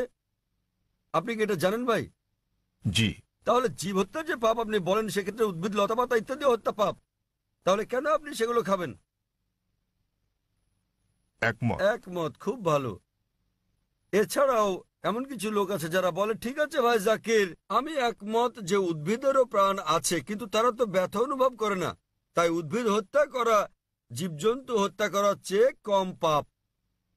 যে বিষয়টা মনে রাখতে হবে তা হচ্ছে বিজ্ঞান আজ উন্নত, আমরা জানতে পেরেছি যে উদ্ভিদও ব্যথা অনুভব করে, কিন্তু উদ্ভিদের কান্না মানুষ শুনতে পায় না, কারণ মানুষ যে শব্দ তরঙ্গ শুনতে পায় তার মাত্রা 20 সাইকেল থেকে 20,000 সাইকেল পার সেকেন্ড পর্যন্ত, এর নিচের বা বেশি মাত্রা শব্দ তারা শুনতে পায় না। আমেরিকার এক কৃষক উদ্ভিদের কান্নাকে মানুষের শ্রবণ তরঙ্গে রূপান্তর করেছিলেন এবং উদ্ভিদগুলো কান্নাকাটি করলে পানি চাইলে তিনি বুঝতে পারতেন। আরেক ব্যক্তি এসে আমাকে যুক্তি দিয়ে বললেন, ভাই জাকির আমি আপনার সঙ্গে একমত যে উদ্ভিদের প্রাণ আছে এবং তারা ব্যথা অনুভব করে, তবে উদ্ভিদের 2টো ইন্দ্রিয় কম আছে প্রাণীদের ইন্দ্রিয় সংখ্যার তুলনায়, সুতরাং উদ্ভিদ হত্যা করা প্রাণী হত্যা করার চেয়ে অনেক কম পাপ। আমি আপনাকে জিজ্ঞেস করি ভাই, মনে করেন আপনার ভাই, আপনার বড় ভাই, তিনি জন্ম থেকেই বধির ও বোবা, যখন সে বড় হলো তখন কেউ তাকে হত্যা করলো, তাহলে কি আপনি বিচারককে বলবেন যে মহামান্য এই হত্যাকারীকে আপনি কম শাস্তি দিন, কেননা আমার ভাই 2টো ইন্দ্রিয় কম ছিল, তিনি শুনতে পেতেন না, কথা বলতে পারতেন না? আপনি কি কথা বলবেন? বরং আপনি বলবেন খুনিকে দ্বিগুণ শাস্তি দেওয়া হোক, কারণ আমার ভাই কানে শুনতেন না, বলতে পারতেন না, তিনি মাসুম ছিলেন, নির্দোষ ছিলেন তিনি। তাই ইসলামে 2টো বা 3টি ইন্দ্রিয়ের কোনো প্রশ্ন নেই। কোরআনে বলা হয়েছে সূরা বাকারা অধ্যায় 2 আয়াত 168, যেসব হালাল বস্তু দেওয়া হয়েছে সেগুলো খাও, যে সকল খাদ্য হালাল সেগুলো তোমাদের জন্য পবিত্র, সেগুলো খেতে পারো। এত সত্ত্বেও ব্যক্তিগতভাবে আমার কোনো সমস্যা নেই যদি অমুসলিমরা প্রাণীর মাংস না খায়, আমার কোনো সমস্যা নেই। কেবল তারা যখন বলে পশু পাখির মাংস খাওয়া পাপ, এক ধরনের অপরাধ, শুধু তখনই আমি জবাবটা দিই। অন্যথায় ভারতের অমুসলিমরা যদি পশু পাখির মাংস না খায় সেটা আমার জন্য ভালো। যদি ভারতের সকল অমুসলিমরা মাংস খেতে শুরু করে তাহলে খাসি গরুর মাংসের দামটা বেড়ে যাবে, তখন আমার মাংস খাওয়ার খরচটাও বেড়ে যাবে। তাই ব্যক্তিগতভাবে আমার কোনো সমস্যা নেই। আশা করি ভাই আপনি উত্তরে সন্তুষ্ট হয়েছেন। হ্যাঁ নিশ্চয়ই স্যার। সুতরাং এখন আপনি চাইলে একজন ভালো নিরামিষভোজী হতে পারেন, আবার চাইলে আমিষভোজীও হতে পারেন। মাংস খেলে আপনি আরো সুস্বাস্থ্যের অধিকারী হবেন। আপনি খেতে পারেন, তবে আপনি প্রকৃত নিরামিষভোজী হতে চাইলে তাতেও কোনো পাপ নেই। আশা করি উত্তরটা পেয়েছেন ভাই। হ্যাঁ বোন, আপনার প্রশ্ন। স্যার, আমি ডক্টর কল্পনা। আমার প্রশ্ন, ইসলাম আত্মীয়ের মধ্যে বিবাহ সমর্থন করে কি না? আপনি জানেন, চিকিৎসা বিজ্ঞানে অনেক জন্মগত অস্বাভাবিকতার কারণ হচ্ছে স্বগোত্রে বিবাহ, অর্থাৎ আত্মীয়ের মধ্যে বিবাহ। বোন প্রশ্ন করলেন যে ইসলাম কি স্বগোত্রে বিয়ে, নিকটাত্মীয়দের মধ্যে বিয়ের অনুমতি দেয়? জি। বিয়ে সংক্রান্ত ব্যাপারে বলতে গেলে আল্লাহ বলেছেন কোরআনে সূরা নিসা অধ্যায় নম্বর 4 আয়াত নম্বর 22 থেকে 25 যে যে সকল বিয়ে নিষিদ্ধ, তাহলে আপনি বিয়ে করতে পারবেন না আপনার মাকে, আপনার মেয়েকে, আপনার মায়ের বোনকে, আপনার বাবার বোনকে এবং আপনার ঘনিষ্ঠ মাহারাম আত্মীয়দের। তবে আপন চাচাতো মামাতো বোন হলে পারবেন, কিন্তু ভাই বোন, পিতা কন্যা বিয়ের অনুমতি নেই। আপন চাচাতো মামাতো হলে অনুমতি আছে। আজ বিজ্ঞান আমাদের বলছে যদি আপন ভাই বোনে বিয়ে হয় সেক্ষেত্রে অস্বাভাবিকতার সম্ভাবনা অনেক বেশি থাকে, জন্মগত সমস্যা হতে পারে। সুতরাং সরাসরি ভাই বোন, পিতা কন্যা, মা আর ছেলে, পিতাপক্ষের চাচা, আপন চাচা, বাবার বোন ইত্যাদির মধ্যে বিয়ে হলে অস্বাভাবিকতার সম্ভাবনা খুবই বেশি থাকে। তাই ইসলাম এইসব বিয়ে নিষেধ করেছে, কিন্তু আপন চাচাতো মামাতো হলে অনুমতি আছে। ইসলাম এটার অনুমতি দিয়েছে। আর বিজ্ঞান আজ আমাদের বলছে এমনকি চাচাতো মামাতো ফুফাতো ভাই বোনের ক্ষেত্রেও এর সম্ভাবনা আছে, তবে খুবই কম। জন্মগত সমস্যা হতে পারে যদি দুই ব্যক্তি, পুরুষ মহিলা অপরিচিত হয়, তারা যদি পরস্পরের আগে থেকেই আত্মীয় নাও হয় তবুও জন্মগত সমস্যা হতে পারে। তাহলে বোঝা যাচ্ছে জন্মগত সমস্যা কেবল আত্মীয়ের মধ্যেই হয় না, তবে সমস্যা অত্যাধিক বেশি থাকে সরাসরি আপন ভাই বোন, বাবা অথবা মা, আপন চাচা হলে। আপন চাচাতো মামাতো ফুফাতো ভাই বোনের মধ্যে সম্ভাবনা কিছুটা বেশি অপরিচিতের তুলনায়, তবে পার্থক্যটা খুবই ক্ষীণ। তবে আহমদ শাকরের মতো এরকম একটা হাদিস আছে, যে হাদিসে প্রিয় নবী বলেছেন যে অব্যাহতভাবে বংশানুক্রমে আপন চাচাতো মামাতো ফুফাতো ভাই বোনের মধ্যে বিয়ে করো না। তাই বংশানুক্রমে আপন আত্মীয়দের মধ্যে বিয়ে অব্যাহত রাখলে সমস্যা হতে পারে। অন্যথায় এমনকি মেডিকেল সায়েন্স বলছে বংশানুক্রমিক না হলে সমস্যা নেই, তবে যদি আপন কাজিনদের মধ্যে বিয়ে অব্যাহত রাখা হয়, যেমন ধরেন কাজিন আবারও কাজিন আবারও কাজিন, তাহলে সম্ভাবনা কিছুটা বাড়ে। এমনিতে সাধারণভাবে কোনো সমস্যা নেই। আশা করি বোন উত্তরটা পেয়েছেন। আপনাকে ধন্যবাদ। হ্যাঁ ভাই, 1 নম্বর মাইক। আসসালামু আলাইকুম জাকির ভাই। আমার স্যার নাসির স্যার গুরু আমাকে আপনার সঙ্গে পরিচয় করিয়ে দিয়েছিলেন। তিনি পেশায় একজন শিক্ষক। আমি প্রথমবার আপনার বক্তৃতা শুনেছিলাম আজাদ ময়দানে, এবং বিষয় ছিল হিন্দু ধর্ম ইসলামের সাদৃশ্য সমূহ। আমার নাম দীপেন শেঠ এবং আমি একটি কনস্ট্রাকশন কোম্পানিতে কাজ করি। আমার সহকর্মীদের সঙ্গে বিভিন্ন বিষয়ে যুক্তিতর্ক হয়েছে, আমরা বিভিন্ন বিষয়ে আলোচনা করেছি, এবং প্রশ্ন হচ্ছে মোঘল আমলে তারা হিন্দু ধর্মগ্রন্থ রদবদল করেছে, এবং সে কারণেই ধর্মগ্রন্থে কিছু কিছু রেফারেন্স ও এই জাতীয় কিছু জিনিস দেখা যায়। এটা কি অত্যুক্তিমূলক না বাস্তবসম্মত? দয়া করে এ ব্যাপারে কিছু আলোকপাত করুন, ধন্যবাদ। ভাই খুব সুন্দর একটা প্রশ্ন করলেন যে মোগলরা যখন ভারতবর্ষে আসে তারা হিন্দু ধর্মগ্রন্থে কিছু রদবদল করে, এটা কি অতিকথামূলক না বাস্তব? আমি যতদূর অধ্যয়ন করে জেনেছি এটা একটা কল্পকাহিনী। এমন কিছু বিষয় আছে যা হিন্দুরা বলে যে ধর্মগ্রন্থে এসেছে। উদাহরণস্বরূপ হিন্দু শব্দটা কোনো হিন্দু ধর্মগ্রন্থে ছিল না আরবরা ভারতে আসার আগে। হিন্দু প্রকৃতপক্ষে একটা ভৌগোলিক সংজ্ঞা। হিন্দু শব্দটা প্রথমে আরবরা ব্যবহার করে, যখন তারা ভারতবর্ষে আসে তখন তারা বলতো হিন্দি হিন্দি। এমনকি বর্তমানেও আমি যখন সৌদি আরবে যাই তারা আমাকে বলে হিন্দি হিন্দি এসেছেন, আমি একজন হিন্দি। হিন্দি মানে এটা একটা ভৌগোলিক সংজ্ঞা সিন্ধু উপত্যকায় বসবাসকারী জনগণের, এটা কোনো ধর্মীয় সংজ্ঞা নয়। সে কারণে জওহরলাল নেহরু বলেছেন হিন্দু শব্দটি আগে দেখা যায়নি হিন্দু ধর্মগ্রন্থে আরবরা ভারতবর্ষে আসার আগ পর্যন্ত। তবে প্রশ্নানুসারে মোগলরা হিন্দু ধর্মগ্রন্থে রদবদল করেছে। 1 নম্বর পয়েন্ট, এ ব্যাপারে আমি যতদূর জেনেছি মোগলরা হিন্দু ধর্মগ্রন্থে রদবদল করেনি। ঠিক, এখন যদি আমি আপনার সঙ্গে একমত হই যে মোগলরা হিন্দু ধর্মগ্রন্থে পরিবর্তন করেছে, তাহলে সেটা বাদ দিয়ে দেন, তাই তো করা উচিত নাকি? তা আপনি যদি একমত হন যে ধর্মগ্রন্থ পরিবর্তিত হয়েছে, তাহলে সেগুলো এখন ত্যাগ করুন। আপনারা কি পরিবর্তিত ধর্ম মানতে চান? বরং সেটা মেনে চলুন যেটা পরিবর্তিত হয়নি, এই কোরআন। তাহলে যদি আমি আপনার যুক্তির সঙ্গে একমত হই যে মোগলরা ধর্মগ্রন্থে পরিবর্তন করছে, সেগুলো ত্যাগ করুন। ধরুন আপনার কাছে 2 গ্লাস পানি আছে, এক গ্লাস বিশুদ্ধ, অন্য গ্লাসে কেউ 1 ফোঁটা নর্দমার পানি মিশিয়ে দিল আপনার সামনেই। মেশানোর পর তো আর আলাদা করতে পারবেন না সেটা, সেই পানি আপনি পান করবেন? না। কেন? আপনি দেখতে পাচ্ছেন না। তবে যেহেতু আপনি দেখলেন ময়লা কালো রঙের ফোঁটা গ্লাসের পানিতে পড়লো, এখন আর আলাদা করতে পারবেন না, সেটাকে আপনি পান করবেন? এই গ্লাসের পানি আপনি পান করবেন? একবার যখন আমি দেখেছি ঠিক, তখন আর খুব পান ভালো, করব কারণ না। আপনি যুক্তি মানেন। তাহলে যদি আপনার সঙ্গে আমি একমত হই যে মোগলরা হিন্দু ধর্মগ্রন্থ রদবদল করেনি, বাদ দেন সেটা, নির্ভেজাল ধর্মগ্রন্থ নিন, কোরআন।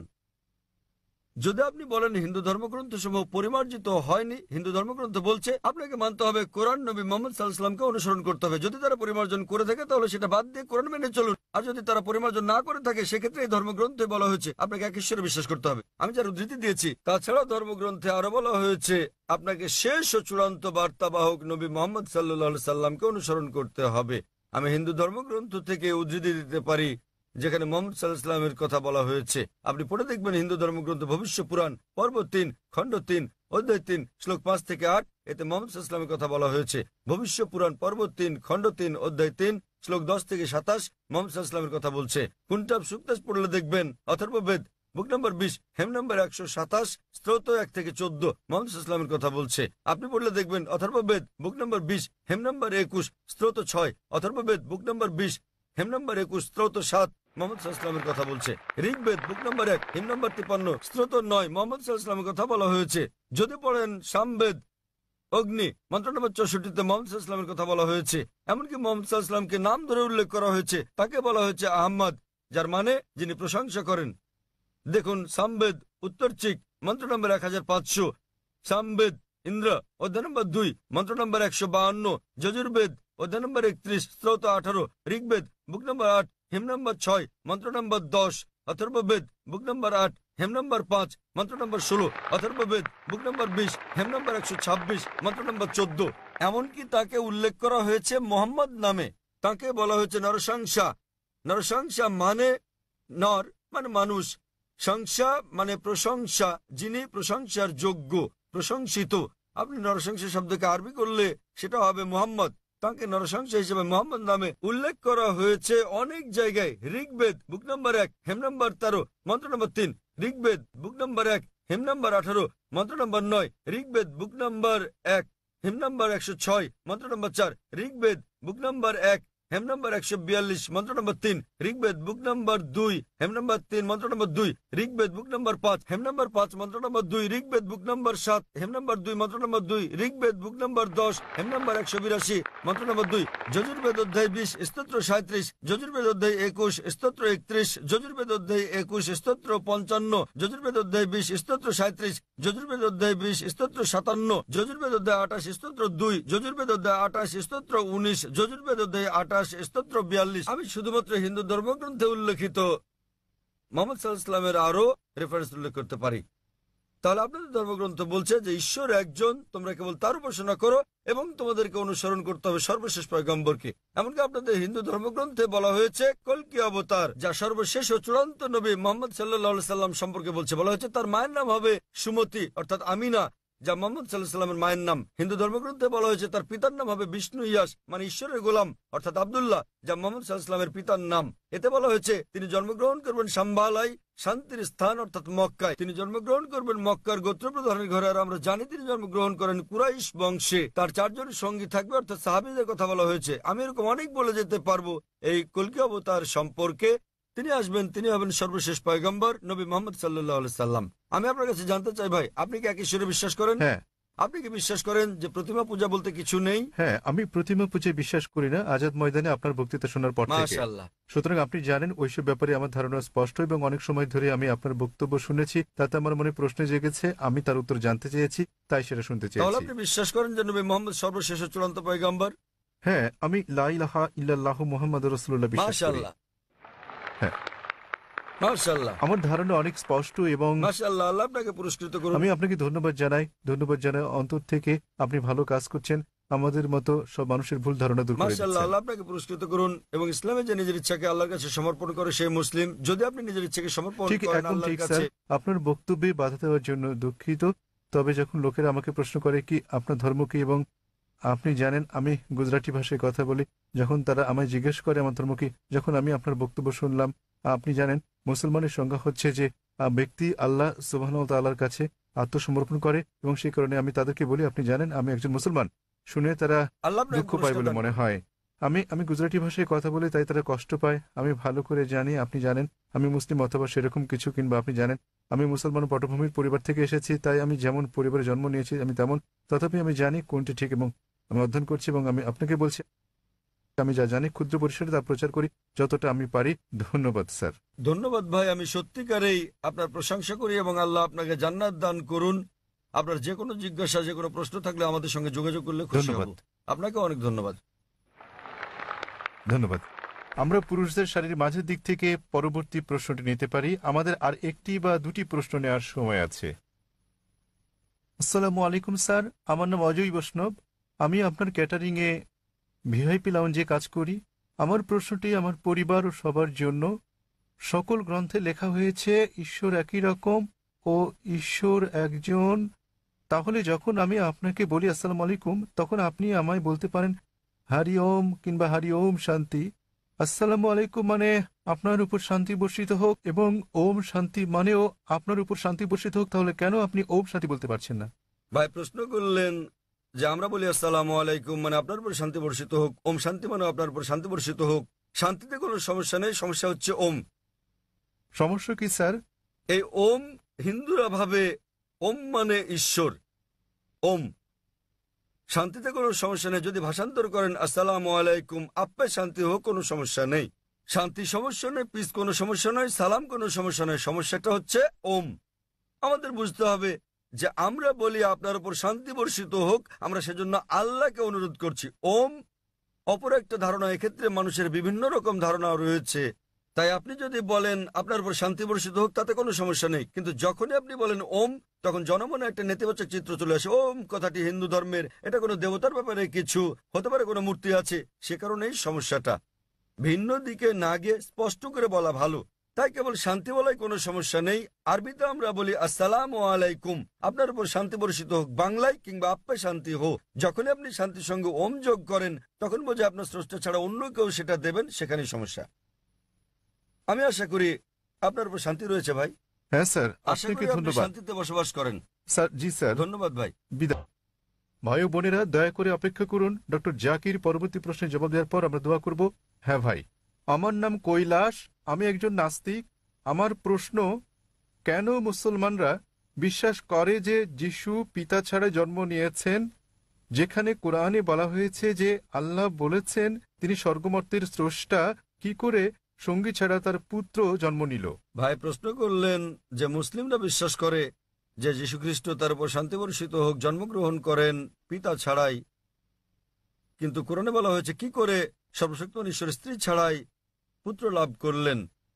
ঈসা আলাইহিসসালামের বিস্ময় কোরআন বলছে সূরা আলে ইমরান অধ্যায় 3 আয়াত নম্বর 47, যখন মরিয়ম আলাইহিসসালাম বলেন মাদার মেরি কি করে আমার একটি পুত্র সন্তান হবে যখন কোনো পুরুষ আমাকে স্পর্শ করেনি, তখন উত্তর দেন ফেরেশতা জিবরাইল, فإذا قضى أمرا فإنما يقول كن فيكون। যখন আল্লাহ কোনো কিছু করার ইচ্ছা করেন তখন তিনি বলেন হওয়ার অমনি হয়ে যায়। একই রকম কথা সূরা আলে ইমরান অধ্যায় 3 আয়াত নম্বর 59 আল্লাহ বলেছেন إن مثل عيسى عند الله كمثل آدم خلق من تراب ثم قال له كن فيكون।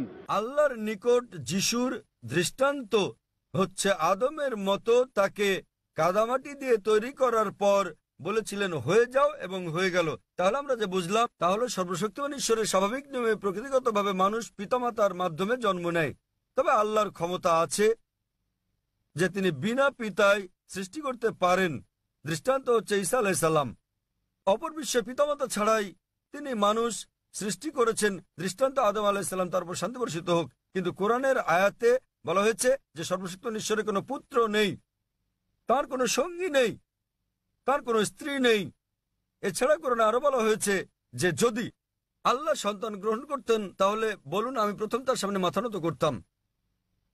এর অর্থ এই নয় যে আল্লাহর পুত্র আছে। এখানে বলা হয়েছে আল্লাহর সন্তান গ্রহণের প্রশ্নই আসে না, কারণ সন্তান গ্রহণ জৈবিক ক্রিয়া, এটা নিম্ন স্তরের প্রাণীর যৌন ক্রিয়া।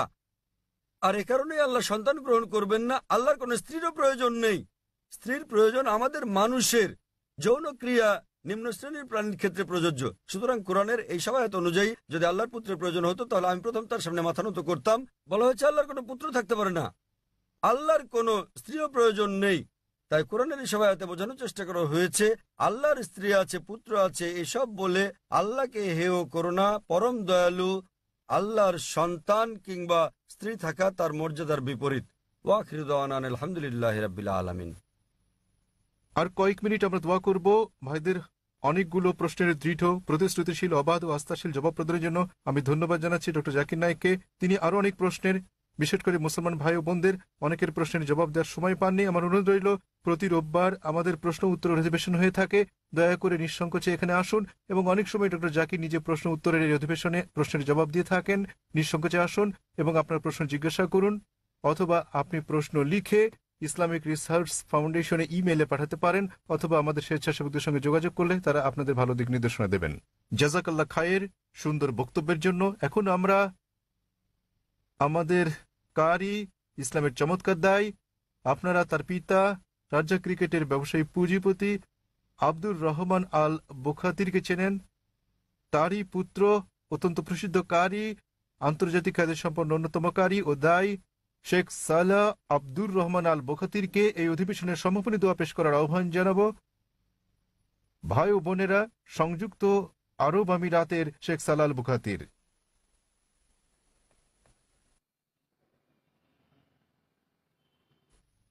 আসসালামু আলাইকুম ওয়া রাহমাতুল্লাহি ওয়া বারাকাতুহু। আমি দোয়া পাঠ করার পর সম্মানিত দর্শক শ্রোতাদের আমিন বলার জন্য অনুরোধ করছি। আল্লাহ আমাদের দোয়া কবুল করুন। اللهم أنت أحق من ذكر وأحق من عبد وأنصر من ابتغي وأرأف من ملك وأجود من سئل وأوسع من أعطى. أنت الملك لا شريك لك والفرد لا ند لك. كل شيء هالك إلا وجهك لن تطاع إلا بإذنك ولن تعصى إلا بعلمك. تطاع فتشكر وتعصى فتغفر. أقرب شهيد وأدنى حفيظ. حلت دون النفوس وأخذت بالنواصي وكتبت الآثار ونسخت الآجال. القلوب لك مفضية والسر عندك علانية. الحلال ما أحللت والحرام ما حرمت والدين ما شرعت والخلق خلقك والعبد عبدك وأنت الله الرؤوف الرحيم. نسألك أن تجعل اجتماعنا هذا اجتماعا مرحوما وتفرقنا من بعده تفرقا معصوما. وألا تجعل فينا ولا معنا شقيا ولا محروما. اللهم إنا نسألك الجنة وما قرب إليها من قول وعمل ونعوذ بك من النار وما قرب إليها من قول وعمل. اللهم إنا نسألك من خير ما سألك منه نبيك محمد صلى الله عليه وسلم وعبادك الصالحون. ونعوذ بك من شر ما استعاذك منه نبيك محمد صلى الله عليه وسلم وعبادك الصالحون. اللهم اجعل لنا وللمسلمين من كل هم فرجا ومن كل ضيق مخرجا ومن كل بلاء عافية.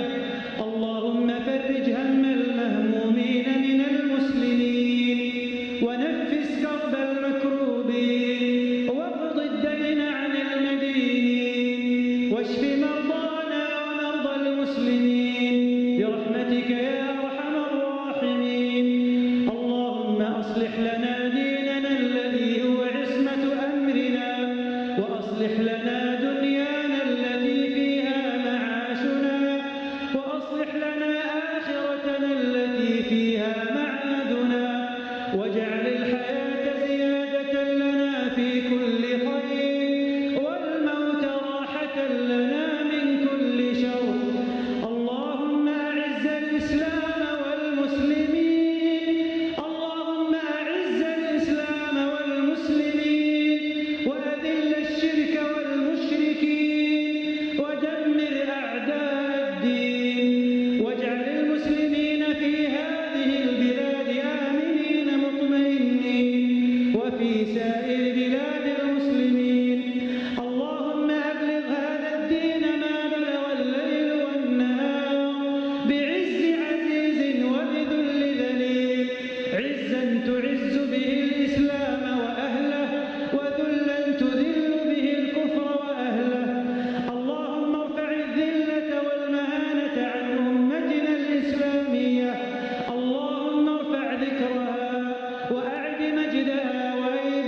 ونصلي ونسلم على أشرف أنبيائك وأفضل رسلك نبينا محمد وعلى آله الطيبين الطاهرين وعلى أزواجه أمهات المؤمنين وعلى صحبه الغر الميامين وعلى التابعين وتابعيهم بإحسان إلى يوم الدين. جزاكم الله خير. জাজাক আল্লাহ খায়ের। শেখ সালাহ আল বুখারি